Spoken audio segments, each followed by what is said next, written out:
आइए एक बार सब मिलकर गायत्री मंत्र के साथ ओम भूर्भुवः स्वः तत्सवितुर्वरेण्यं भर्गो देवस्य धीमहि धियो यो नः प्रचोदयात्। गुरुकुल के आचार्य माननीय डॉक्टर धनंजय जी आचार्य यजुवीर जी एवं आचार्य शिवदेव जी तथा गुरुकुल के पवित्र ब्रह्मचारी, यह संसार कैसे बना, इस संसार की रचना करने वाला कैसा है और इस संसार में हम क्यों आए हैं, हमारे अपने जीवन का क्या लक्ष्य है, किस प्रकार से परमेश्वर इस सृष्टि की रचना करके हमें अपने किए हुए शुभ अशुभ कर्मों का फल देता है, इत्यादि विषयों का जहाँ पर सूक्ष्म विवेचन जिन ग्रंथों में किया गया है, उन ग्रंथों को उपनिषद के नाम से जाना जाता है। उपनिषद शब्द का अर्थ आप देखो तो इसमें उप और नि उपसर्ग है और शब्दरी विशरण गत्यवसाधनेषु इस धातु से सत शब्द बन करके उप नि और सत स का श होकर के उपनिषद बना। जिस धातु की मैं चर्चा आपसे कर रहा हूँ उसके तीन अर्थ है, विशरण यानी नष्ट होना, गति मने गति करना या जिसके तीन अर्थ है, ज्ञान गमन और प्राप्ति, तथा तीसरा अर्थ दिया और साधन मने शिथिल होना। यानी इस धातु से इस क्रिया से स्पष्ट पता होता है कि जिन ग्रंथों के स्वाध्याय से या जिन गुरुजनों के पास बैठ करके उनका उपदेश सुन करके उसके अनुसार आचरण करने से निश्चित रूप से जन्म और मरण के बंधन नष्ट हो जाते हैं, हम जन्म मरण के बंधन से छूट जाते हैं, मुक्ति को या मोक्ष को हम प्राप्त करते हैं। साथ साथ में गति का अर्थ हम देखें तो इस चीज को है कि परमात्मा को जिन ग्रंथों का उपदेश सुन करके उसके अनुसार आचरण करके हम प्राप्त कर सकते हैं उनको उपनिषद कहते हैं। और इसी के साथ में तीसरा जो अर्थ साधन दिया है, व्यक्ति मान अपमान अनुकूलता प्रतिकूलता सुख और दुख इन सारे द्वंद्वों से जो उद्वेलित होता है, अशांत होता है, परेशान होता है, ये सारे के सारे द्वंद्व जब शिथिल पड़ जाते हैं, मान और अपमान से वो प्रभावित नहीं होता, यह सारा का सारा उपदेश जिन ग्रंथों के अंदर विद्यमान है उन्हीं ग्रंथों को उपनिषद के नाम से जाना जाता है। उपनिषद कोई अलग से ग्रंथ नहीं है। वेद की व्याख्या प्राचीन जिन ग्रंथों में की गई प्रारंभ काल में वो वेद की शाखाओं के नाम से जानी जाती है, वेद की शाखा है। उसी के साथ साथ उसकी विस्तृत व्याख्या ब्राह्मण और आरण्यक ग्रंथों के अंदर हुई है। और ब्राह्मण और आरण्यक ग्रंथों के अंतिम जो प्रकरण के अंदर ये आध्यात्मिक चीजों का, आध्यात्मिक विषयों का जो वर्णन किया गया है उन्हीं का नाम उपनिषद के हो पड़ गया। इसलिए वेद का ये अंतिम जो है अध्याय है, इसलिए इसको उपनिषद को वेदांत के नाम से भी जाना जाता है। यजुर्वेद की काण्व शाखा का 40वां अध्याय मन अंतिम अध्याय जो ईशोपनिषद या ईशावास्य उपनिषद है, इसलिए वेद का ये अंतिम अध्याय होने से नवीन वेदांत अद्वैतवादी इसको वेदांत के नाम से भी जो वो पुकारते हैं। वेदांत दर्शन के अंदर जो महर्षि बादरायण ने लिखा है उसमें अपनी मान्यता और विचारधारा को प्रमाणित करने के लिए उपनिषद के वाक्यों को प्रमाण रूप में भी इसी प्रकार से उपस्थित किया है। उपनिषदों की लोकप्रियता इतनी अधिक बढ़ी एक समय के अंदर कि अनेक सांप्रदायिक व्यक्तियों ने भी अपने अपने संप्रदाय की मान्यताओं को ध्यान में रख करके उन ग्रंथों की रचना कर दी और उन ग्रंथों का नाम भी उपनिषद रख दिया, जिसकी चर्चा महर्षि दयानंद ने सत्यार्थ प्रकाश के 14वें समोल्लास के अंत में अलोपनिषद नामक एक ग्रंथ की चर्चा की। यानी जिस समय उपनिषदों का बहुत प्रभाव रहा। उस समय किसी मुसलमान ने इस बात को अनुभव किया कि और किसी नाम से इस ग्रंथ को लिखूंगा और उसका नाम दूंगा तो शायद लोग नहीं पढ़ेंगे, इसलिए उसका नाम उसने उपनिषद दे दिया और उस ग्रंथ के अंदर अल्लाह की चर्चा कर दी, इसलिए वो पुस्तक अल्लोपनिषद के नाम से भी जानी जाती है। शास्त्रकार इस चीज को भी याद दिलाते हैं कि आचार्य विश्वश्रवा ने उपनिषद प्रकाश जो ग्रंथ लिखा है, उस उपनिषद प्रकाश के अंदर मुद्रित और अमुद्रित उपनिषदों की संख्या 250 के लिखे 250 लिखी है। गीता प्रेस गोरखपुर से जो उपनिषद अंक निकला है, उस उपनिषद अंक के अंदर 200 उपनिषदों की चर्चा है। उसी प्रकार से उपनिषद वाक्य महाकोश जो नामक ग्रंथ है, उसमें 230 उपनिषदों की चर्चा है। वहां पर साथ साथ मुक्तक उपनिषद के अंदर 108 उपनिषदों की चर्चा है। लेकिन इन सब चीजों को हम देखते हैं, ऋषि दयानंद जिन उपनिषदों को प्रामाणिक मानते हैं या जिन पर आदि शंकराचार्य का भाष्य है, वो 10 उपनिषदें प्राचीन मानी जाती हैं, जिनके नाम ईश, केल, कठ, प्रश्न, मुंडक, मांडुक्य, ऐतरेय, तैत्तिरीय, छांदोग्य और वेदारण्य। इन 10 उपनिषदों पर शंकराचार्य ने भाष्य भी किया। 11वां एक और उपनिषद है श्वेताश्वतर उपनिषद, उसका भाष्य तो नहीं किया, लेकिन उसके प्रमाण उन्होंने अपने ग्रंथों के अंदर दिए। इसलिए कुछ विद्वानों का यह मत है कि 11 उपनिषदें के प्राचीन है, उसके बाद ये सारे के सारे उपनिषद ग्रंथ जो है बाद के बने हुए। इन उपनिषदों में जहाँ आध्यात्मिक चर्चा की गई है या आध्यात्मिक विषयों का विश्लेषण किया गया है, उसका परिणाम ये रहा है कि औरंगजेब का भाई दारा शिकोह हुआ। दारा शिकोह ने 50 उपनिषदों का फारसी भाषा में 1657 से लेकर 1674 तक 50 उपनिषदों का फारसी भाषा में अनुवाद किया। मुसलमान को कोई संस्कृत पढ़ाता नहीं था, उनको म्लेच्छ कहा जाता था उस समय, और बड़ी कठिनाई से उसको कोई संस्कृत पढ़ाने वाला मिला। साथ में उपनिषद भी किसी व्यक्ति ने, साधु ने पढ़ाए। उसके बाद उसने अनुभव किया कि भाई ग्रंथों के अंदर बहुत सारा आध्यात्मिक ज्ञान है जिससे आत्मा को और मन को शांति मिलती है। तो उसने 50 उपनिषदों का फारसी भाषा के अंदर अनुवाद किया है सिर्रे अकबर के नाम से, जिसको हम कहेंगे हिंदी में महारस के नाम से, जो उसका वो ग्रंथ मिलता है। उस ग्रंथ के अंदर लिखता है कि मैंने कुरान, तौरेत, जबूर, इंजिल आदि ग्रंथों को पढ़ा, लेकिन मन को शांति नहीं मिली, मेरी आत्मा की प्यास नहीं बुझी। जब मुझे पता लगा कि उपनिषद ऐसे ग्रंथ हैं जिनके स्वाध्याय से जो है व्यक्ति को शांति प्राप्त हो सकती है, मैंने इन ग्रंथों का अध्ययन किया और मुझे इससे बहुत मानसिक शांति प्राप्त हुई है।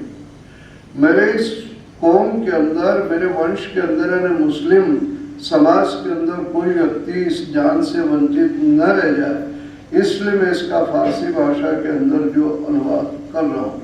और उसने फारसी भाषा में अनुवाद किया। आगे चल करके उसको 1801 में फ्रेंच और लैटिन में जो है एक विद्वान ने, ड्यूक नाम था शायद उनका, उन्होंने उसका फ्रेंच में और लैटिन में अनुवाद किया। उसके बाद जर्मन के विद्वानों में शोपनहार, उन्होंने जर्मनी में किया।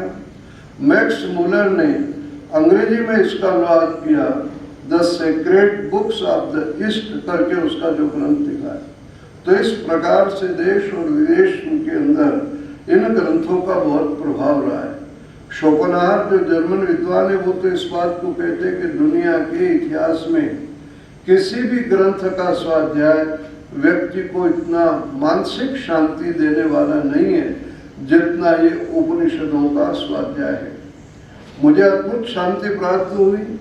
शोपनहार लिखता है कि मरने के पश्चात भी इससे मुझे अद्भुत शांति प्राप्त हो गई। तो इस प्रकार से विदेशी विद्वानों ने भी इन पर बहुत काम किया। राजा राम मोहरा ने अंग्रेजी में अनुवाद किया। आर्य समाज के अंदर पंडित भीमसेन शर्मा, स्वामी दर्शनानंद, महात्मा नारायण स्वामी डॉक्टर सत्यव्रत सिद्धांत अलंकार आदि अनेक विद्वानों ने उपनिषदों का भाष्य करके जन जन तक उपनिषद की मान्यता को पहुंचाने का प्रयत्न किया। तो इस प्रकार से उपनिषद हमें अपने जीवन के अंदर आध्यात्मिक पथ पर किस प्रकार से हम चलें, इस सृष्टि का रचना करने वाला वो परमात्मा कैसा है, हम इस संसार के अंदर क्यों आए, हमारे अपने जीवन का क्या लक्ष्य है, ये सारे के सारे विषयों का जो वर्णन विवेचन इन ग्रंथों के अंदर किया गया। इसलिए उपनिषदों को अपने यहाँ पर गुरुकुलों के अंदर पठन और पाठन और वैदिक साहित्य के अंदर इसका जो बड़ा महत्व रहा। और इसी दृष्टि से गुरुकुल पोंदा के आचार्य धनंजय जी ने इस चीज का ये आयोजन किया कि उपनिषदों के बारे में हम थोड़ी चर्चा करें, जानकारी प्राप्त करें। तो पवित्र ब्रह्मचारियों 11 उपनिषदों के अंदर पहला उपनिषद जो आता है वो ईशोपनिषद है।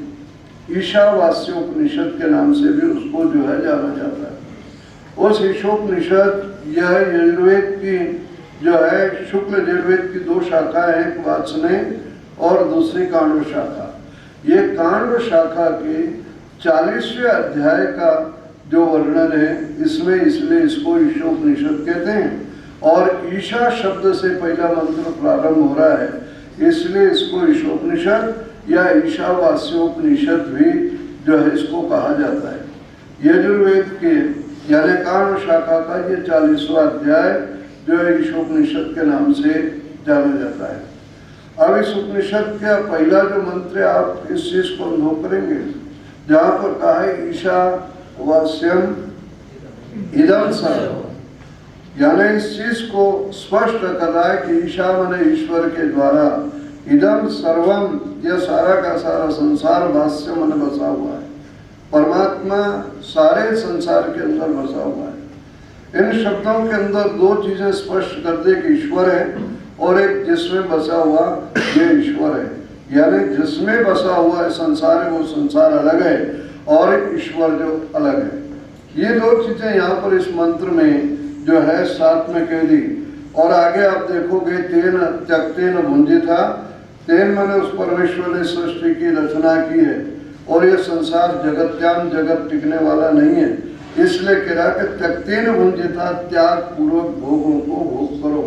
यानी यह उपदेश जो दिया जा रहा है ये किसी परमात्मा के लिए या प्रकृति के लिए नहीं दिया जा रहा, बल्कि जीवात्मा के लिए, जीवात्मा के लिए दिया जा रहा है।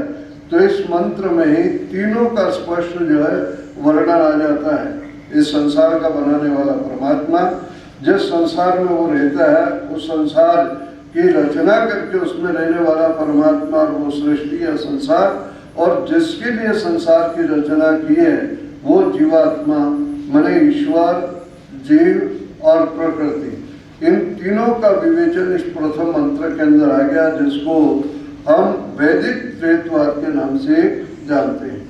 ईशा शब्द आप जानते हो कि ईश का ईशा बन रहा है, तृतीया वृद्धि का एक वचन है। और इस चीज को कहा जा रहा है कि परमात्मा इस संसार में सब जगह विद्यमान है, सब जगह बसा हुआ है। 2 चीजें संसार में दिख रहा है, लेकिन संसार के अंदर न दिखने वाला परमात्मा जो इस संसार के अंदर विद्यमान है। प्राय करके 2 विचारधाराएं भी चलती है कि इस चीज को मानते हैं कि जो दिख रहा है वही सब कुछ है और जो नहीं दिख रहा है वो कुछ नहीं। ये चार्वाक ने जिस विचारधारा को फैलाया वो इस चीज को कहता है कि संसार दिख रहा है, शरीर दिख रहा है, इसलिए शरीर सब कुछ है, संसार सब कुछ है। शरीर के अंदर रहने वाला जीवात्मा नहीं दिखलाई दे रहा और संसार में रहने वाला परमात्मा दिखलाई नहीं दे रहा है, इसलिए जो दिखता है वही सत्य है। और इसी बात को लेकर के उन्होंने जो है एक सिद्धांत या एक विचारधारा फैलाई कि खाओ पियो और मौज लो। न स्वर्ग है, न ईश्वर है, न आत्मा है, न जो मोक्ष है, क्योंकि जो चीज दिखलाई नहीं देती है, प्रत्यक्ष तो हमें शरीर दिखलाई दे रहा है और प्रत्यक्ष में संसार दिखलाई दे रहा है। इसलिए उसने घोषणा कर दी यावत जीवेत सुखम जीवेत ऋणम कृत्वा धनम। ये जो विचारधारा भौतिकवादी विचारधारा जो चली है क्योंकि हमें सब कुछ शरीर दिख रहा है, इसलिए हमें जो है खाना पीना और मौज उड़ाना इस चीज को ध्यान रखने का जो है वो विशेष जो चर्चा और उपदेश देते एक विचारधारा चलेगी।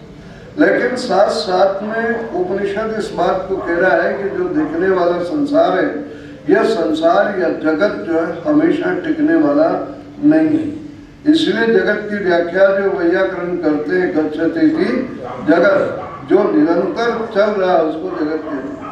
संसार भी कहेंगे तो श्री धातु से बनेगा संसरति इति संसारन, जो सरक रहा, यानी संसार के अंदर कोई चीज टिकी हुई नहीं है। यह हमेशा संसार जो है, यह जगत जो है वो चल रहा है। आप कहेंगे यज्ञशाला तो टिकी हुई है, लेकिन शास्त्रीय दृष्टि से देखें तो काल की दृष्टि से ये भी यह गति कर रही है, चल रही है।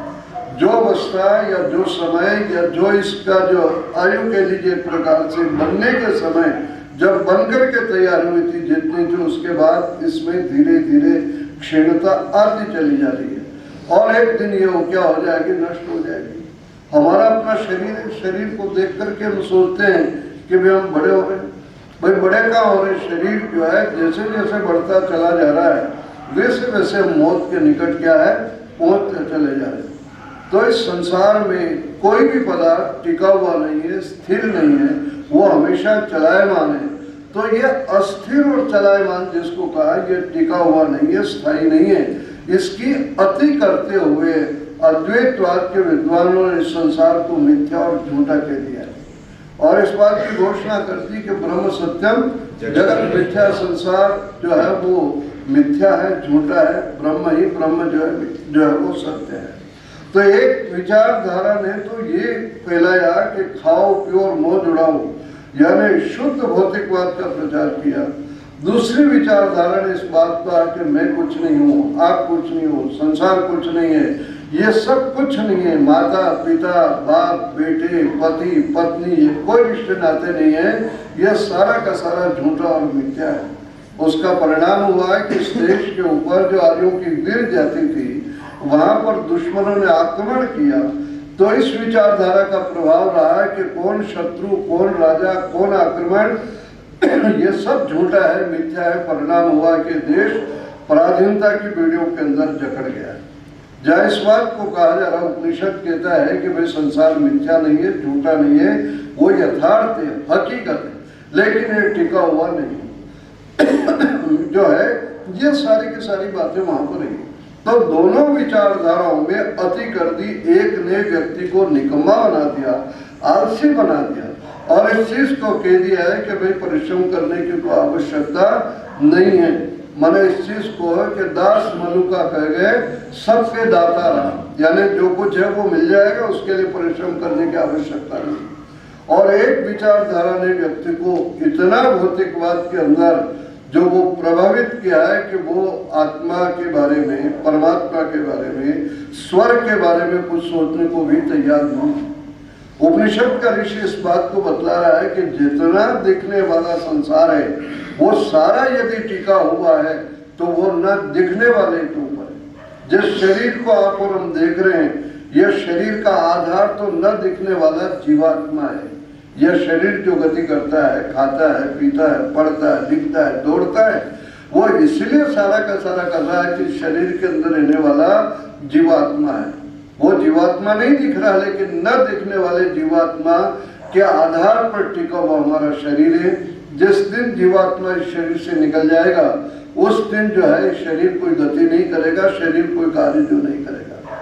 ठीक इसी प्रकार से संसार में जो हमें गति दिख रही है, यह सूर्य घूम रहा है, पृथ्वी घूम रही है, चंद्रमा घूम रहा है और इनकी गति में कोई अंतर नहीं आ रहा है। कमाल तो यह, आप इस बात को देखो, खगोल शास्त्र के विद्वान कहते हैं कि धरती अपनी जगह, अपनी कीली पर सूर्य के चारों तरफ 1 मिनट के अंदर लगभग 31 किलोमीटर के हिसाब से, 1 सेकंड के अंदर 31 किलोमीटर के हिसाब से ये गति कर रही है। और इसकी गति में 1 किलोमीटर भी अगर पीछे नहीं होता, आप हिसाब लगा के देख लो, 1 सेकंड के अंदर इतनी गति तो 1 मिनट में कितनी होगी, 1 घंटे में कितनी होगी और 1 दिन में कितनी होगी। हमारी घड़ियां तो आगे और पीछे हो जाते हैं, वायुयान लेट हो जाते हैं, शताब्दी और राजधानी ट्रेनें लेट हो जाती है, लेकिन परमात्मा की बनाई हुई ये मशीन कभी लेट नहीं होती।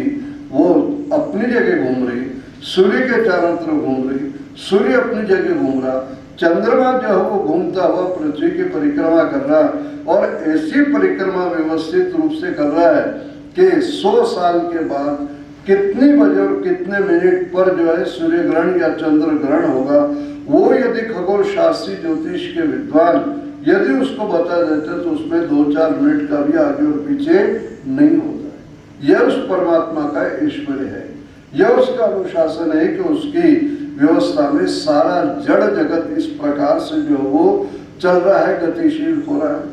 तो परमात्मा जो इस ईश्वरीय धातु से जो ईश्वर बना है, वो इसी बात को कहा है कि भाई उसका ऐश्वर्य कितना बड़ा है। आप देखिए, बच्चा पैदा होता, पैदा होने के बाद वो धीरे धीरे बड़ा होता, जवान होता, जवान होने के बाद वृद्ध होता, और वृद्ध होने के बाद संसार से कुछ कर जाता है। दुनिया में आज तक चिकित्सा की इतनी पद्धतियां निकली है, चाहे एलोपैथिक हो, आयुर्वेदिक हो, हेम्योपैथिक हो, यूनानी हो या प्राकृतिक हो, लेकिन जिस समय जीवात्मा को शरीर से परमात्मा निकालना चाहता है, दुनिया की कोई ताकत उसको रोक नहीं सकती और उसको निकाल करके बाहर फेंक देता है। डॉक्टर खड़े रह जाते हैं, मशीनें चलती हुई रह जाती हैं, परिवार वाले पैसा पानी की तरह बहाते रहते हैं, लेकिन निकालने वाला ऐसा निकालता कि पता ही नहीं लगता किस रास्ते से उसने जो है शरीर से जीवात्मा को निकाल दिया है। जांच आयोग बन जाते, बैठ जाते हैं, बड़ा आदमी यदि कोई गुजर करता है, बाद में विश्लेषण आप करते रहो, लेकिन इस हकीकत को जो व्यास ने लिखा है या कृष्ण अर्जुन को जो बतलाया था, जातस्य ही ध्रुवो मृत्यु ध्रुवम जन्म मृतस्य च, ये नियम अटल है, ध्रुव है और शाश्वत, ये ईश्वर का ईश्वर है, परमात्मा की अपनी व्यवस्था है, जो न देखता, जो अपने को नहीं दिखलाई दे रहा, और इस सारे संसार में सबको व्यवस्थित रूप से चला रहा है। और हम इस चीज को देख ले, चाहे हमारा अपना जीवन और शरीर हो, हम जो है कितना भी प्रयास कर ले इस चीज को लेकर के, और कितनी औषधियां खा ले, लेकिन बूढ़ा जवान नहीं होता, जवान बच्चा नहीं बनता, और वो प्रारंभिक स्थिति के अंदर नहीं जाता है। तो ये परमात्मा का ईश्वर है, जिसको उपनिषदकार ईशा शब्द के द्वारा जो बतला है। आप इस बात को देखो, शरीर के अंदर भी रचना को देख लो। हम जो है लकड़ी से कोई व्यक्ति चीज बनाता है तो टेबल बनेगी, कुर्सी बनेगी, स्टूल बनेगा, दरवाजा बनेगा, वो बनेगा तो लकड़ी का ही बनेगा। लेकिन शरीर के अंदर रचना आप देखो कि आदमी जो है रोटी खाता है, चावल खाता है, दही खाता है, हलवा पूरी सब खाता है, लेकिन सारा का सारा चेंज हो जाता है और उससे जो रक्त बन जाता है। लोगों ने प्रयास तो ये कर लिया है कि ब्लड के अंदर कितने कौन कौन से तत्व हैं, कौन कौन सी कितनी चीजें मिली हुई है, लेकिन जब व्यक्ति सब कुछ करने के बाद भी सारी दुनिया के व्यक्ति मिलकर के ब्लड की, रक्त की एक बूंद नहीं बना सकते। रक्त के अंदर क्या क्या चीजें उसका विश्लेषण कर सकते हैं, लेकिन रक्त की उन चीजों को मिला करके रक्त की बूंद नहीं बना सकते।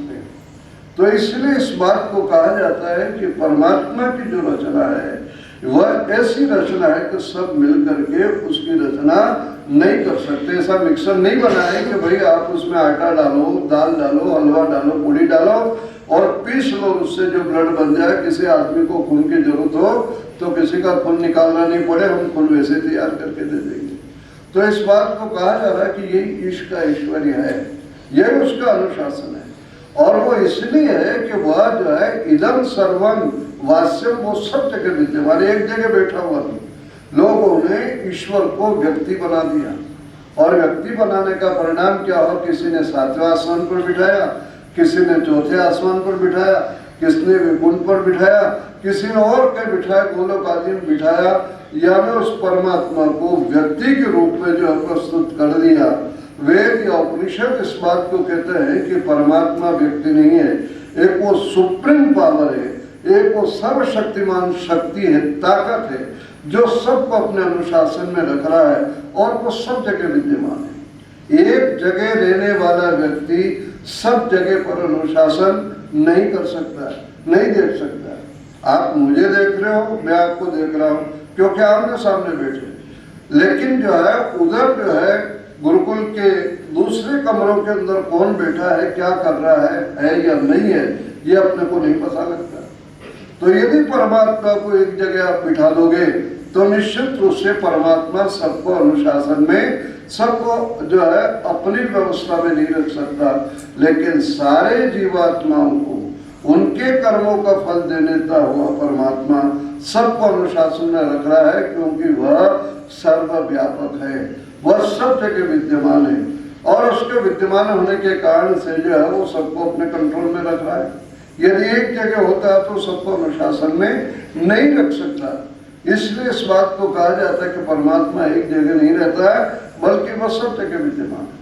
और सब जगह विद्यमान होने के कारण से उसको जो है इन चीजों की माने हाथ, पैर, आंख, नाक, इनकी आवश्यकता नहीं पड़ती। इनकी आवश्यकता तो कमजोर व्यक्ति को पड़ती है। हम जीवात्मा थोड़ी शक्ति वाले, अल्पज्ञ, कम ताकत वाले, इसलिए देखने के लिए आंखों की आवश्यकता पड़ती है, सुनने के लिए कानों की आवश्यकता पड़ती है। मेरी अपनी आंखें कमजोर हो गई इसलिए मुझे ठीक से नहीं दिखता, तो मुझे चश्मे की आवश्यकता है। यानी कमजोर व्यक्ति को साधन की आवश्यकता पड़ती है। परमात्मा कमजोर नहीं है, वह सर्वशक्तिमान है, वह सब जगह विद्यमान है, इसलिए उसके लिए कहा जाता है कि उसके लिए आंख, नाक, कान की आवश्यकता नहीं है। इसलिए उसके लिए उपनिषदों में आगे भी आएगा, क्या पाणी पादो जमनो प्रीता पश्यन्ते चक्षु सशृणोत्य करना। वह परमात्मा सृष्टि के अंदर विद्यमान है, इसलिए विद्यमान होने से ही वो अंदर से सारी व्यवस्था करता है। उसको सर्वांतर्यामी कहा जाता है। मुझे इस माइक को आगे और पीछे करना होगा तो मैं हाथ से इसको आगे पीछे करूंगा, पुस्तक को उठाना होगा तो मैं हाथ से पुस्तक को उठाऊंगा। लेकिन यदि मैं इस हाथ को ऊपर करना चाहूँ या नीचे करना चाहूँ तो मुझे दूसरे हाथ की आवश्यकता नहीं है। ध्यान दीजिएगा, या आपसे नहीं कहूंगा कि मेरा हाथ पकड़ के ऊपर कर लो, नीचे कर लो। मैं जब चाहता हूं तब हाथ को ऊपर कर लेता हूं, जब चाहता हूं तब हाथ को नीचे कर लेता हूं, क्योंकि मैं हाथ के अंदर विद्यमान हूं। जीवात्मा शरीर के अंदर विद्यमान है, इसलिए वो शरीर से जैसा चाहता है वैसा कार्य वो कर लेता है। जब चाहता है खड़ा होना तो शरीर खड़ा हो जाता है, जब चाहता है दौड़ना तो शरीर दौड़ने लगता है, जब चाहता है कि बैठ जाए तो शरीर बैठ जाता है। तो अंदर से व्यक्ति जब किसी कार्य को करता है तो बाहर की आवश्यकता नहीं पड़ती।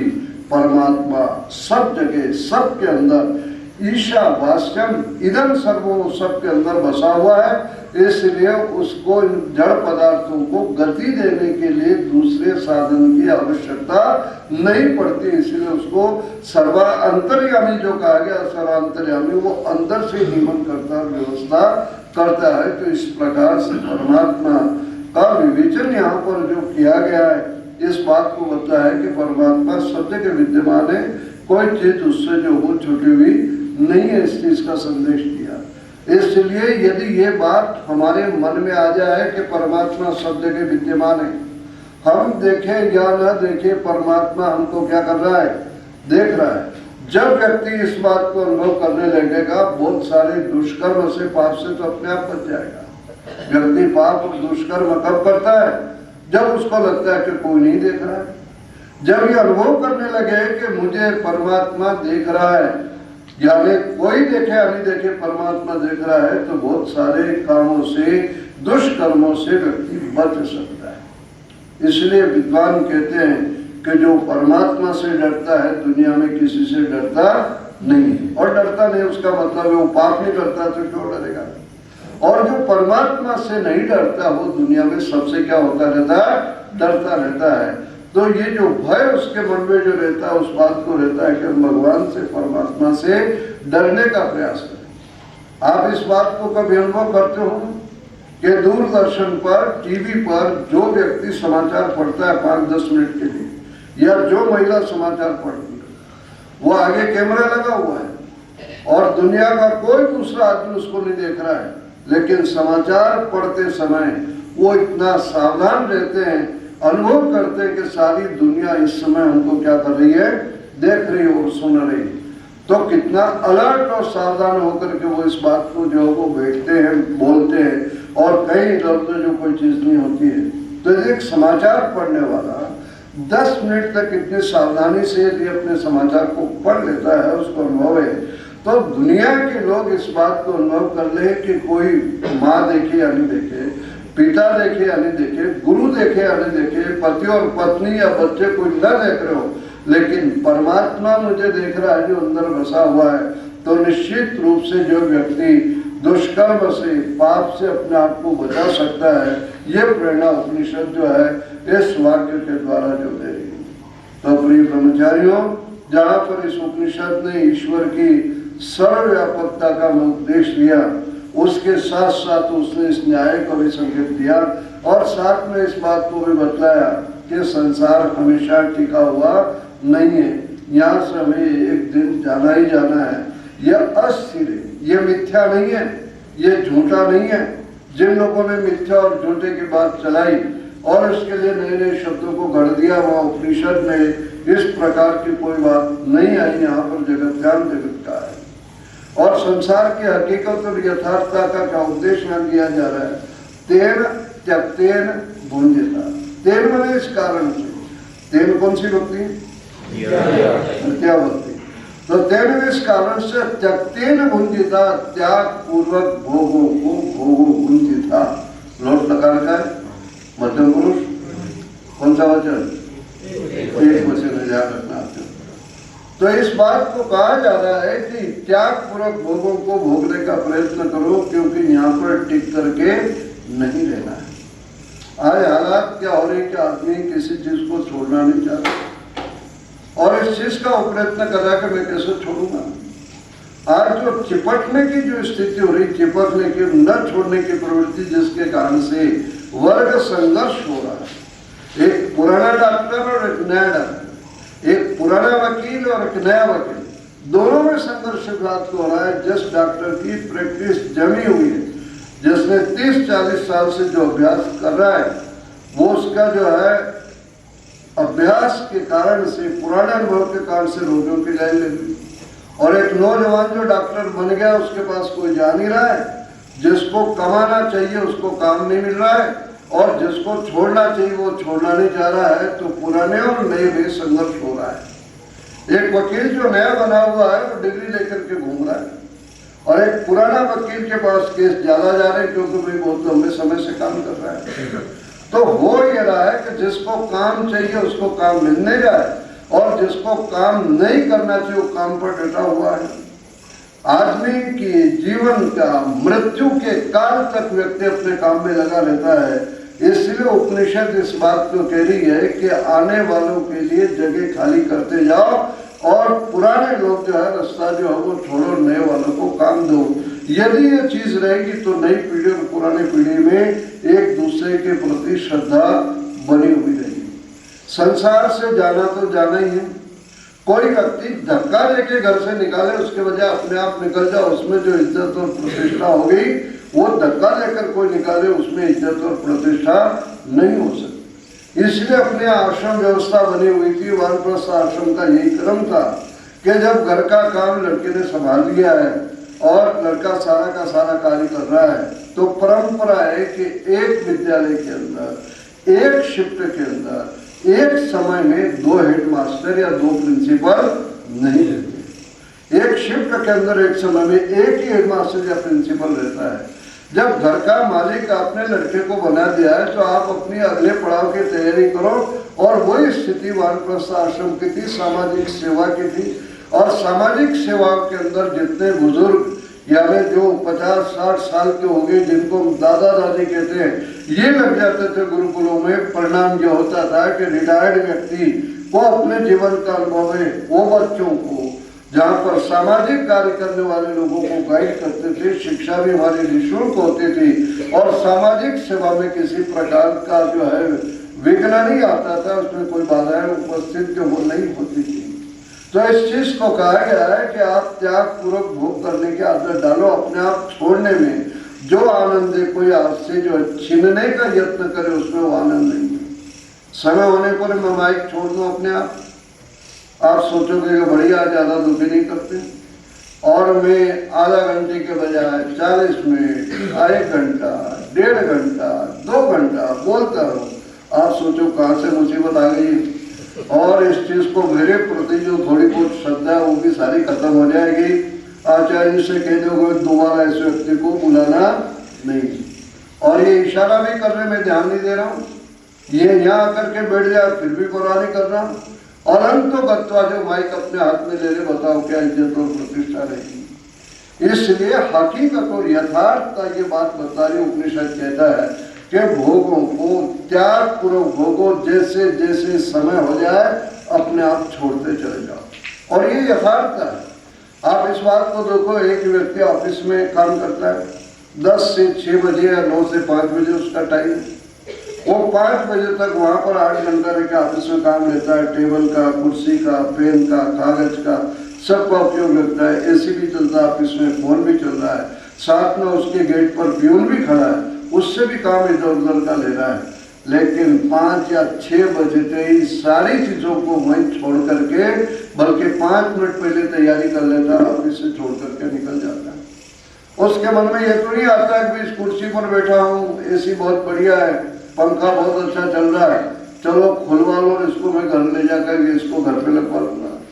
वो नहीं आता है। आपको भोग करने का अधिकार है, उपयोग करने का अधिकार है, लेकिन जब समय हो जाता है तो उसको अपने आप छोड़ करके, जैसे हम छोड़ के चल देते हैं, वही सांसारिक जीवन के अंदर बतलाया जा रहा है कि जैसे जैसे समय हो जाए आप भोगों को अपने आप छोड़ते चले जाओ, क्योंकि एक दिन दुनिया छोड़नी है, सब कुछ छोड़ना है। नहीं छोड़ोगे तो धक्के मार के छोड़ा दिया जाएगा। कितनी भी कोशिश कर लो आप चिपटने की, पकड़ने की, रखने की, तो आप रख नहीं सकते हो। इसलिए शास्त्रकार इस बात को कहता है कि भाई जैसे जैसे भूख कम होती जाए, खाना अपने आप धीरे धीरे क्या कर लो, कम करते चले जाओ। यही जो स्थिति है त्याग पूर्वक भोग की है। ये जबरदस्ती नहीं होना चाहिए कि मैं 20 साल का था, 25 साल का था, उस समय तो इतना खाता था, इतना दूध पीता था, इतना घी खाता था, आज मैं 60 साल का होगा तो मैं तो इतना ही खाऊंगा, या इतना ही खाएगा तो फिर बीमार होगा, डॉक्टरों का भलाई करेगा। तो ये जो प्रवृत्ति होती है, उपनिषद इस बात को कह रहा है कि भोगों को जैसे जैसे समय आए उसको हम छोड़ने का यत्न करें, कम करने का यत्न करें, और कम करने का यत्न करेंगे निश्चित रूप से जो हम आगे कुछ कर जाएंगे। ये हकीकत है, यथार्थ है। संसार का सारा पदार्थ यहीं का ये लेने वाला हम सब नहीं ले जा सकते। तो हमारे साथ इस चीज को आता है, इसलिए कह रहे हैं कि त्याग की भावना, छोड़ने की प्रवृत्ति हमारे में होनी चाहिए। और त्याग की प्रवृत्ति यदि हमारे में रहेगी तो निश्चित रूप से व्यक्ति को कष्ट नहीं होगा छोड़ने को। छोड़ते समय अपने आप छोड़ने पर उसको कभी तकलीफ नहीं होगी। मेरा छोटा लड़का शुरू से चंचल है। जब वो 8-9 साल का था तो एक दिन स्कूल से उसके दोस्त उसके साथ में आए, और उसके साथ में आए वो अपना जो है दिखा रहा, फ्लैट दिखा रहा, ये मेरा कमरा है, ये मेरा कंप्यूटर है, ये मेरा टीवी है, ये मेरा फ्रिज है। वो घूम घूम के सारी चीज दिखा रहा है, और मैं बैठा हूँ सब उनकी बातें देख रहा हूँ और सुन रहा हूँ। जब वो बच्चे चले गए मैंने उसको बुलाया, करा ये कंप्यूटर तेने खरीदा कि नहीं, किसने खरीदा, क्या आपने खरीदा। ये टीवी किसने खरीदा, तो क्या आपने खरीदा। ये फ्लैट किसने खरीदा, क्या आपने खरीदा। ये फ्रिज किसने खरीदा, आपने खरीदा। तो तू कैसे कह रहा है कि मेरा है, मेरा है, मेरा है। तो लड़का क्या बोला 8-9 साल की अवस्था में, वो धीरे से बोलता है कि आपकी बात तो हमारा ही है, समझा। यानी तुम यहाँ से दुनिया से जाओगे, उसके बाद हम ही तो भोग करेंगे। यह संसार की स्थिति बनी हुई है। इसलिए जो इस चीज को कहा गया कि जो लोग पाप में लगते हैं, दुष्कर्म में लगते हैं, वो उनकी ये जो स्थिति बनती है वो इसी कारण से होते हैं कि नहीं सब कुछ मैं अपने साथ ले जाऊंगा, सब मेरा है, लेकिन आज तक कोई ले जा नहीं सका है। उपनिषद इस बात को कहते हैं कि भोगों का भोगो, और जब समय हो जाए तो अपने आप छोड़ दो, नहीं तो जो है धीरे धीरे जो है वो कष्ट का कारण बनेगा। और इतना भी तो ध्यान रखो कि तेन त्यक्तेन भुंजिता, उस परमात्मा ने त्याग करके आपके लिए बनाया। दुनिया की व्यवहारिक स्थिति दूसरा भी अर्थ विद्वान करते हैं, और इस बात को बतलाते हैं कि जैसे व्यक्ति किसी को कुछ देता है तो कुछ हिस्सा उसमें से लेता है, जिसको आज की भाषा के अंदर हम कमीशन कहते हैं। परमात्मा ने सारे भोग्य पदार्थ हमारे लिए बनाए, फल है, फ्रूट है, मिष्ठान है, जितने भी जो है मेवे इत्यादि है सारे पदार्थ हैं, वो उसका कोई प्रतिशत तो अपने पास नहीं रखता। कम से कम उस भगवान को हम धन्यवाद तो दे सकते हैं, उसका एहसान मान सकते हैं कि भगवान तेरी कृपा से ये सब कुछ हमें प्राप्त हो रहा है, तेरा जो दिया हुआ है। इस चीज का भी संदेश यहाँ पर जो इस मंत्र के द्वारा दिया जा रहा है। और आज आगे इस चीज को कह रहा है कि त्याग पूर्वक भोग क्यों करें, तो कह दिया माग दृढ़ लालच मत करो, क्योंकि संसार में आज तक कोई टिका हुआ नहीं रहा और कोई अपने साथ जो वो कोई चीज ले जा नहीं सकता है। लालच व्यक्ति जब करता है, इसलिए कहा गया संस्कृत में लोभ पापस्य कारण, जो व्यक्ति लालच करता है, लोभ करता है, वो पाप में प्रवृत्त हो जाता है। इसलिए इस बात को कहा गया है क्योंकि भोग तो जितना है उतना ही रहेगा और भोग करने वाले उस चीज को नहीं छोड़ेंगे तो फिर चीना झपटी तो प्राप्त हो, चीना झपटी शुरुआत हो जाएगी। एक को चाहिए और दूसरा उसको छोड़ नहीं रहा है, परिणाम हो रहा कि कलह होगा और आपस में विवाद का विषय हो जाएगा। इसलिए कह रहे कि माँ हृदय आप लालच मत करो, लोभ मत करो, क्योंकि इसका कोई अंत नहीं है। और अंत में इस बात को कह दिया कस्य स्वित धनम, कस्य में किसका, स्वित निश्चित रूप से, धनम ये किसका धन है। ये जितने भी पदार्थ हैं संसार के अंदर, ये सारे के सारे पदार्थ किसी के नहीं है। हम तो एक प्रकार से आते हैं, जितना हमारा समय होता है हम भोग करते हैं और समय हो जाता फिर यहाँ से हम क्या कर जाते हैं, कुछ कर जाते हैं। हमारी जो स्थिति एक प्रकार से सृष्टि के रूप में, हम यहाँ पर रह रहे हैं, सारी चीजें हैं, यहाँ भोग भी कर रहे हैं, उपयोग भी कर रहे हैं, और जब समय जाना होता है हम यहाँ से कुछ कर देते हैं, अपने साथ कुछ भी ले जाने की स्थिति हमारी नहीं होती है। जो संस्कृत में कहा गया है, धनानि भूमो पशुवश्च गोष्ठी, जिस श्लोक का आप लोग पाठ करते हो, यह सारा का सारा धन यहाँ पर पड़ा रह जाता है, किसी का नहीं है, कोई व्यक्ति अपने साथ ले जा नहीं सकता है। इसलिए कस्य का शब्द जहाँ पर किसके लिए आता है, वहाँ शास्त्रों में कहा प्रजापति है। यह सारा का सारा धन किसका है, परमात्मा का है। उसी ने संसार बनाया, संसारिक पदार्थों को बनाया, और हम संसार में आते हैं, जितने हमारे कर्म हैं जैसे उनका हम भोग भोगते हैं, और भोग जिस समय पूरा हो जाता है हम सबको यहीं छोड़ छाड़ करके चल देते हैं।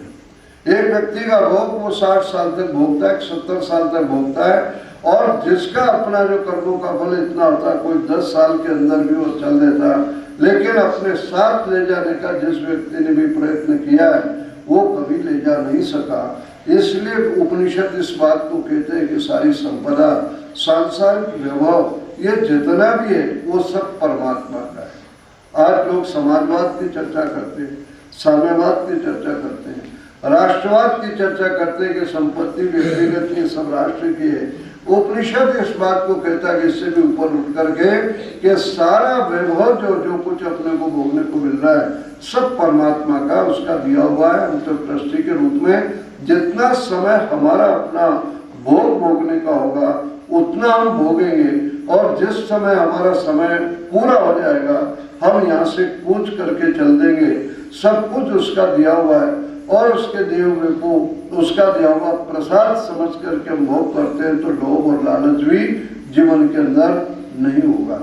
पौराणिक प्रथाओं के अंदर एक प्रथा है पौराणिकों के अंदर कि जब वो मंदिर में जाते हैं और मूर्ति के दर्शन करते हैं, भगवान का दर्शन किया, उसके बाद पुजारी उनके हाथ में कुछ देता है, प्रसाद देता है, और प्रसाद जिस समय वो देता है उसके हाथ में, वो चाहे चने का हो, मूंगफली का हो, हलवे का हो, कोई भी चीज हो, लेकिन वो लेता हो, लेने के बाद यूं करके सिर झुका लेता है, आंखें बंद होती है और सिर झुका लेता है। वो खड़ा खड़ा ये नहीं देखता है कि मेरे पास में जो खड़ा हुआ व्यक्ति है उसको कोई मेरे से ज्यादा तो नहीं दे दिया, वो इस चीज को नहीं देखता, उस चीज को देखता है कि ये जितना मेरे भाग्य में मिल गया है ये भगवान का दिया हुआ प्रसाद है, सिर झुका के स्वीकार कर लेता है। इसलिए संस्कृत में उसको प्रसाद कहते हैं।